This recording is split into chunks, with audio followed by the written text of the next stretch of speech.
And in other news, there's still no word on when Route 64 will reopen.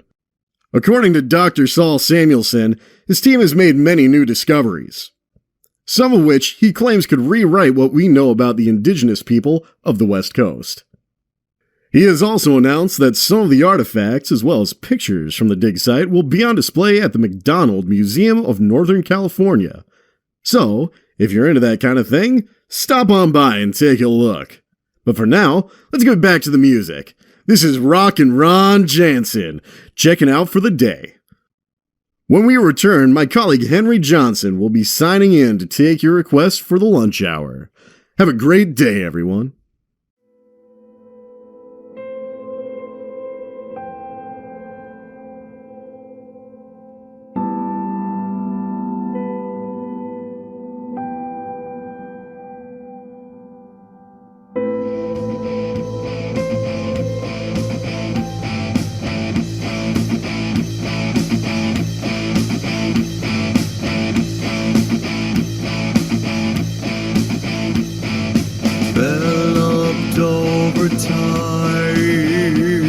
Maintained by sects and codes, separate from the realm of fates, for mortals and the gods.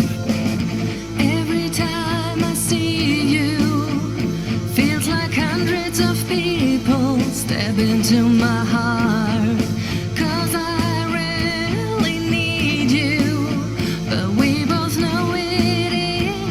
Forbidden love. Escape to a dreamland center where we can live without rules and nobody can find us. We won't let a stranger enter. Just forget about them and what we are meant to. Developed over time, idols of the blessed.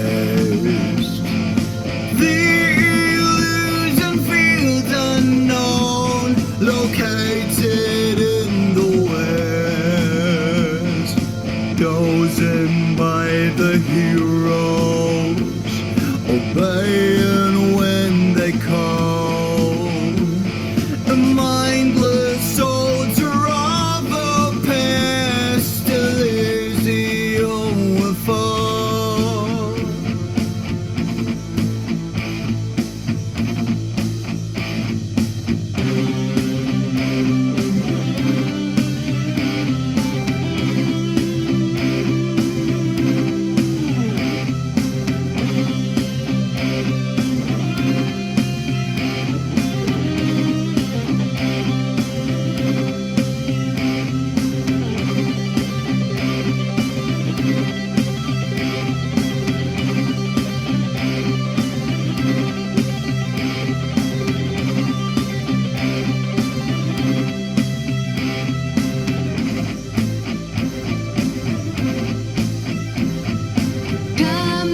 Turn the lights out, I want to believe it, I can feel it.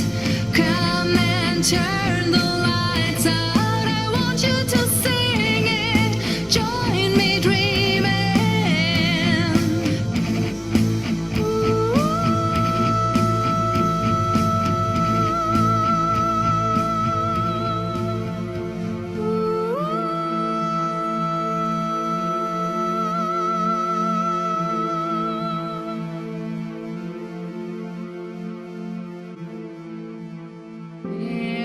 There's only one alibi. In our dreams we don't need to hide. Just close your eyes and sing with me our sweet symphony.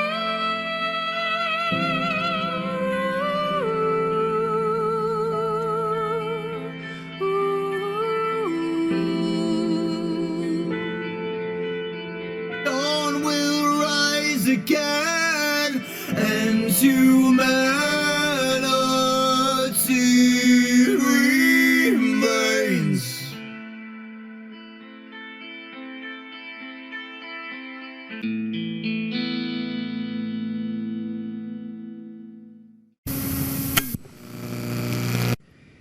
Dear Audio Diary, I know it's been a while. I'm still having those dreams, but they have become shorter and less vivid. Maybe that's a good thing. Anyway, I'm going on a field trip today. A few weeks ago, I started dating a girl named Denise. She moved to town last school year, and since she is a bit on the shy side, she had trouble making friends. We found a connection due to our mutual interest in art and animation, and we finally hit it off. I haven't told her about the dreams yet. I'm afraid that would scare her off. She wanted to visit the McDonald Museum of Northern California. Normally, museums aren't my thing, but it's a rainy day, so there's not really much to do outside.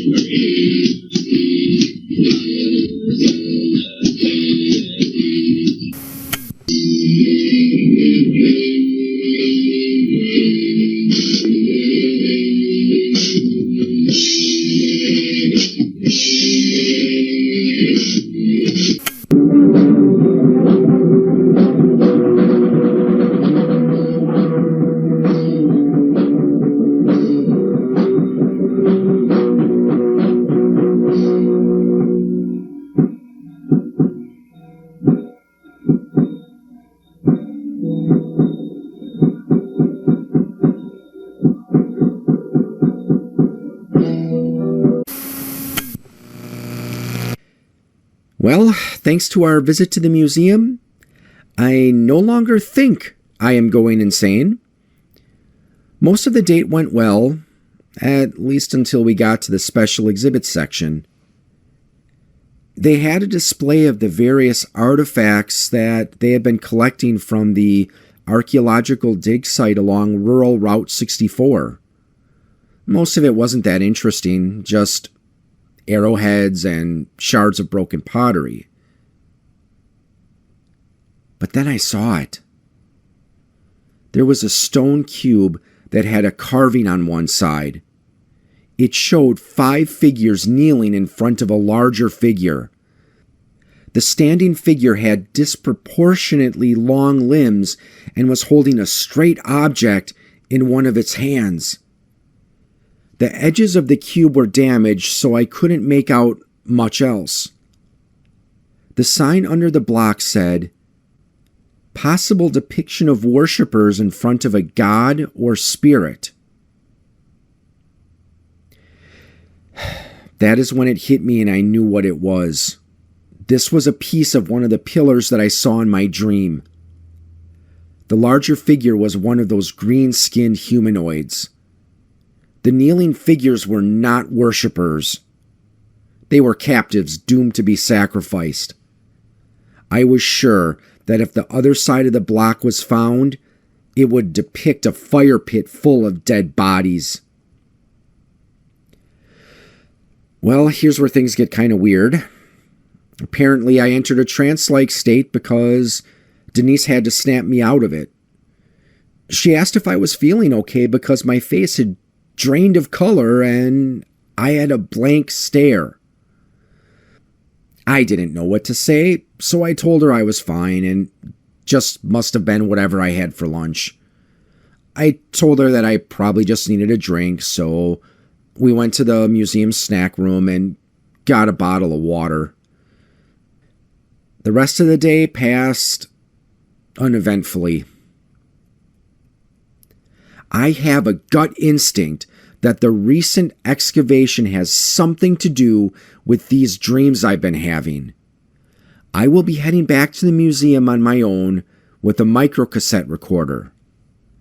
With any luck, I'll be able to run into this guy who has been overseeing the archaeological site.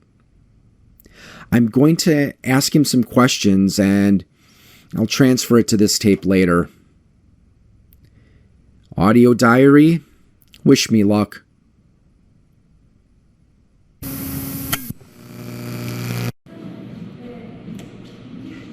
Excuse me, sir? Yes, what is it, young man? Aren't you the one in charge of the dig along Route 64? Why, yes, I am. Would it be okay if I asked you some questions about the site? Of course. I'm always happy to see young people take an interest in archaeology and history. What would you like to know? Now, please understand that we're still sorting through artifacts and excavating the site, so I might not have answers to all of your questions. I was looking through some of the artifacts on display, and I noticed that there is a stone block that had a carving of 5 people kneeling in front of a person holding a knife or a sword in his hand. Ah, yes, I remember when we discovered that block. A very intriguing find indeed.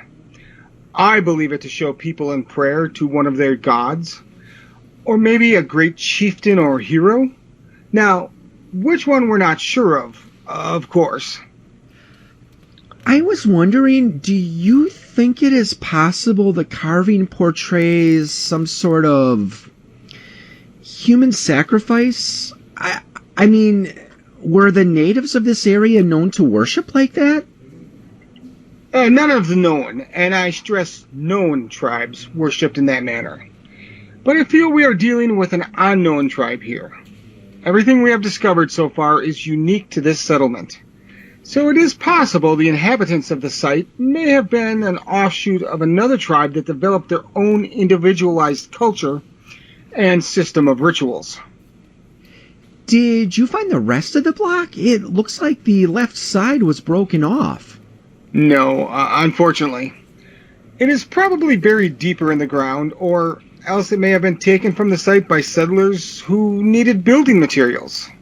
What could have killed them off? I mean, is it possible they lost a war with another tribe? That is certainly possible. Any survivors likely perished in the wilderness or integrated with friendly tribes. However, we don't have any record of a large-scale battle. I think it's more likely they were wiped out by disease or famine.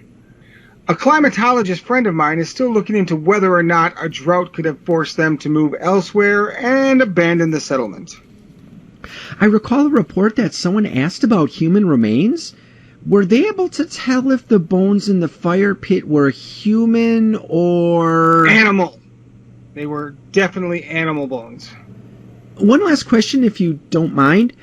I remember a report where you mentioned a statue. Is that on display? Unfortunately, no. We successfully identified it as a relic belonging to the Tutanini tribe, who lived in Oregon, which is why none of the elders of the Californian tribes I spoke to recognized it. It could have been spoils of war, or it may have been traded. Some Native American tribes traded far beyond their local region. A good friend of mine studied a site known as Aztlan in Wisconsin. They found relics made of shells from the Gulf of Mexico and copper that came from Michigan. Interesting. Well, it was nice talking to you, young man, but I need to get back to work. I always like it when I see the younger generation take an interest in archaeology and history. Enjoy the rest of your visit at the museum. Thank you, Dr. Samuelson.